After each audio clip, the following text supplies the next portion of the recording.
Hi, my name's Phil. I like talking about politics, and in this video I'd like to discuss a poll published last month which breaks down the reasons that Leave voters are regretting their decision to leave the EU. Some of the breakdown actually surprised me a little, I have to say. But first, if you'd like to be notified of daily news and politics, please subscribe to the channel and click the bell notification icon. So the thing about polls, like general polls, that give an overall picture is that they don't give you, well, the overall picture. Take voting intention, for example. Labour have a consistent lead now, but people will say, but they had a lead under Ed Miliband for a while, and then it disappeared. They even had a bit of a lead leading up to the general election in 2015, but then it disappeared. But you look under the bonnet and you see that Labour under Ed Miliband never led on the economy when you break it down to policy areas. And that's the single most important factor. That's what focuses people's minds. People will, base their voting intention mid-term on all sorts of things. But when it comes down to it, quite a lot of them swing to the economy. And when Labour earned that modest lead over the Conservatives just over a month before the general election, Labour was still behind on handling the economy, and Ed Miliband had a lower approval rate than David Cameron. Fortunately, Labour are leading on the economy as well as all the other usual policy areas at the moment, and hopefully that will remain. And Starmer leads Sunak in the head-to-head, although hardly by a comfortable margin. But then there's a similar situation with Brexit polling. There are generally three types of Brexit poll that do the rounds that I have seen. And I often worry that sometimes people try and conflate the three as if they're the same thing. So the three main types are people who think Brexit is going well or badly. Second, people who think leaving the EU was a mistake. And third, people who think we should apply to rejoin. All very different polls. They're all instructive in their own way, if you understand what they're telling you, but they're also limited. And that is because whatever these polls say at the moment, what they're not doing is telling the two parties who can credibly form a government that an explicit path to reversing Brexit wins you elections. In fact, the reverse. Hence Labour's Make Brexit Work slogan, or the Tories Keep Brexit Crap slogan. At least that seems to be the slogan they're going with, though they haven't formally unveiled it yet. So however positive people think the polls look now, and the direction of travel is very encouraging, we need them to be better. Specifically, it's not enough for a growing majority to want to reverse Brexit, although that is nice. We need the much smaller number of people who actually swing elections to do so. And in order to gauge how that process is going, what we need to do is look at the reason why Leave voters think they made a mistake in voting for Brexit, because therein lies the path towards persuading people who are currently not regretting that vote to do so. And as luck would have it, YouGov conducted such a poll about a month ago. The results are not generally surprising. It gives us a quantitative way of considering which elements seem to be more powerful factors in Brexit regret, or Brigret, as it's known. I think as a side note, this act of self-destruction seems to be introducing new words to our vernacular. I wonder if that's a good or a bad thing for Scrabble players. Seems to be overinflating the value of a B. But anyway, let's look at the breakdown. First of all, let's look at the irrelevant point, shall we say. So first of all, hardly anybody cites the Northern Ireland Protocol as an issue. That's been very much in the news this week. It's incredibly important to people in Northern Ireland. But the people who are going to ultimately allow politicians a political route towards reversing Brexit properly are, let's face it, in Middle England. So the Daily Mail has failed to make this a Brexit distraction for them. Or maybe, as I've pondered in the past, people just aren't going to be as easily distracted about what may or may not be happening somewhere else when they've got their own problems. And the driving force for reversal is to be found, as I say, in Middle England.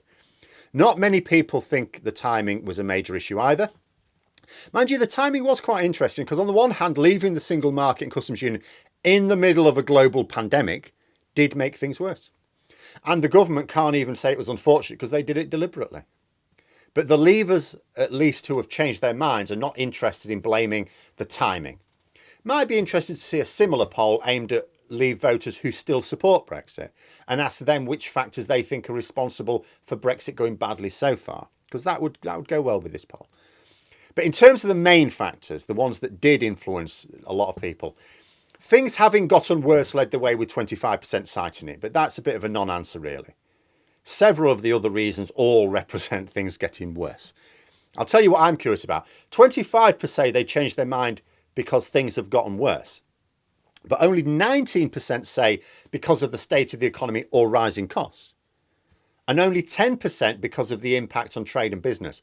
So at least 6% of Leave voters who changed their minds did so because they feel things have gotten worse, which are totally unrelated to trade, their own living costs, or the economy in general.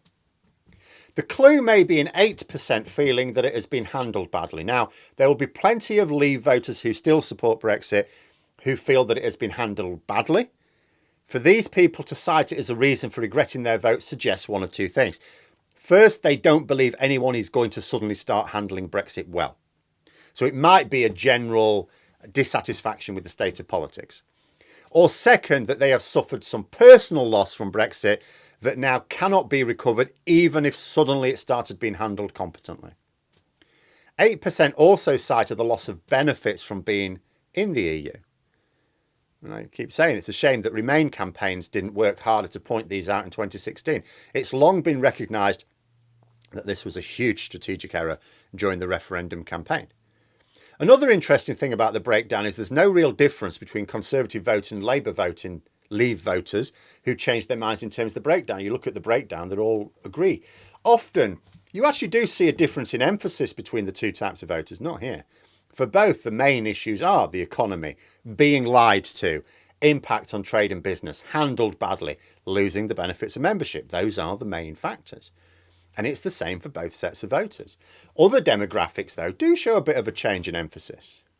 Men seem more concerned about the economic impact than women. Women spread much more out in terms of the reasons, much more diverse reasons given. In terms of the age breakdown, I was a little surprised to see that it was the older age group that most strongly identified benefits of membership lost. I might have expected that to be younger voters to have felt it. After all, there's not many over 65s who fancy wandering around Europe doing a few short-term jobs to fund their travels before moving on over a long summer. There we are. Another reason for me was seeing that within the social grades, C2, D and E cited loss of membership benefits more than A, B, C and 1. A, B and C1, sorry. You know, C2, Ds and Es are basically your manual workers or unskilled and semi-skilled workers. A, B and C1, more sort of like clerical or ones requiring academic qualifications. I tend to sort of describe them as the dirty and the clean hands workers. Basically, the ones who have to move their arse about and get their hands dirty, who changed their minds, were more bothered about the loss of benefits than the clean hands workers. But it's still the same for people across all the demographics. However you break it down, rising costs, the state of the economy are the main concern. Trying to blame other factors didn't cut it for these Leave voters, which backs up, I think, why I tend to focus on the cost of living in the economy with my own Brexit arguments. There are lots of things we've lost since leaving the EU, and nothing that ordinary people have gained. The only winners with Brexit are the disaster capitalists and a few shock jocks getting job on like GB News or something like that. You can't even say that Tory MPs have gained. It's tied them up in knots for some time to come. If they lose the next election, as expected, they'll look to blame something else before they turn on Brexit. Oh, it'll be the leader's fault, or the infighting, or they'll have been the unfortunate victims of international events.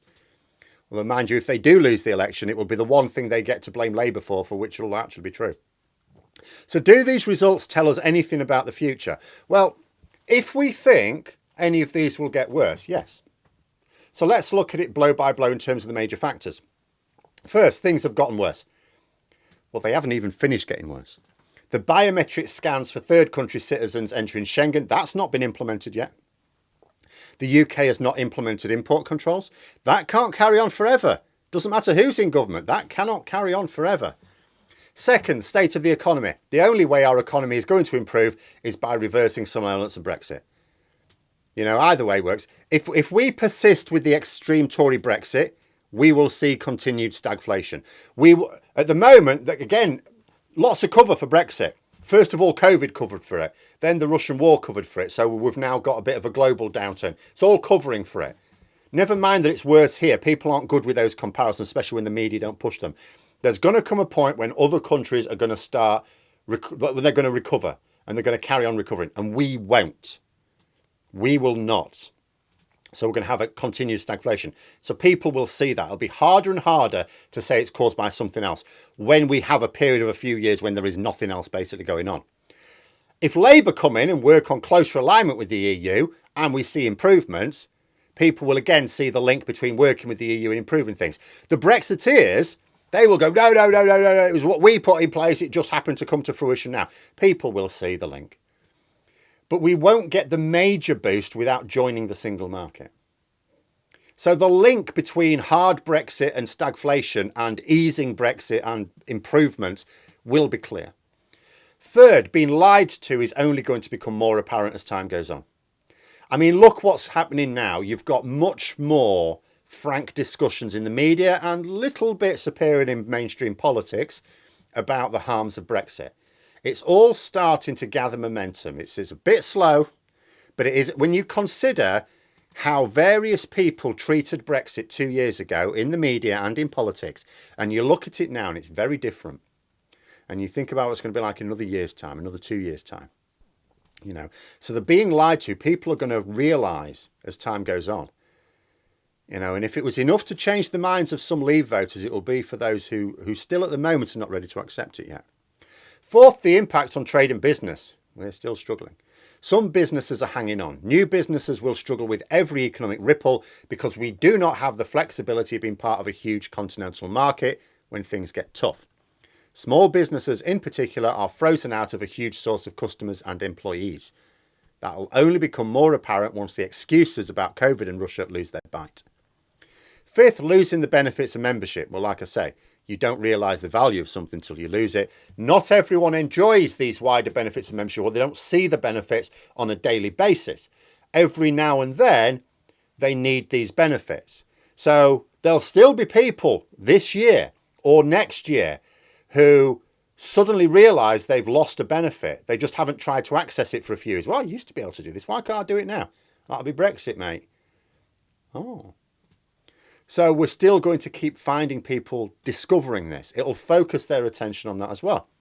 So in terms of the major reasons for Leave voters changing their minds so far, I can certainly see scope for more people changing their minds as time goes on, because in all of these areas, things are still going to get worse. And it's also useful to know which areas are worth bringing up as arguments in Brexit debates, the ones which seem more likely to chime with Leave voters. But there we are. Those are my thoughts. Let me know yours in the comments below. Hope you found the video interesting. If you did, please click the like button. And if you'd like to support the channel further, the join button for memberships. And until next time, I'll see you later.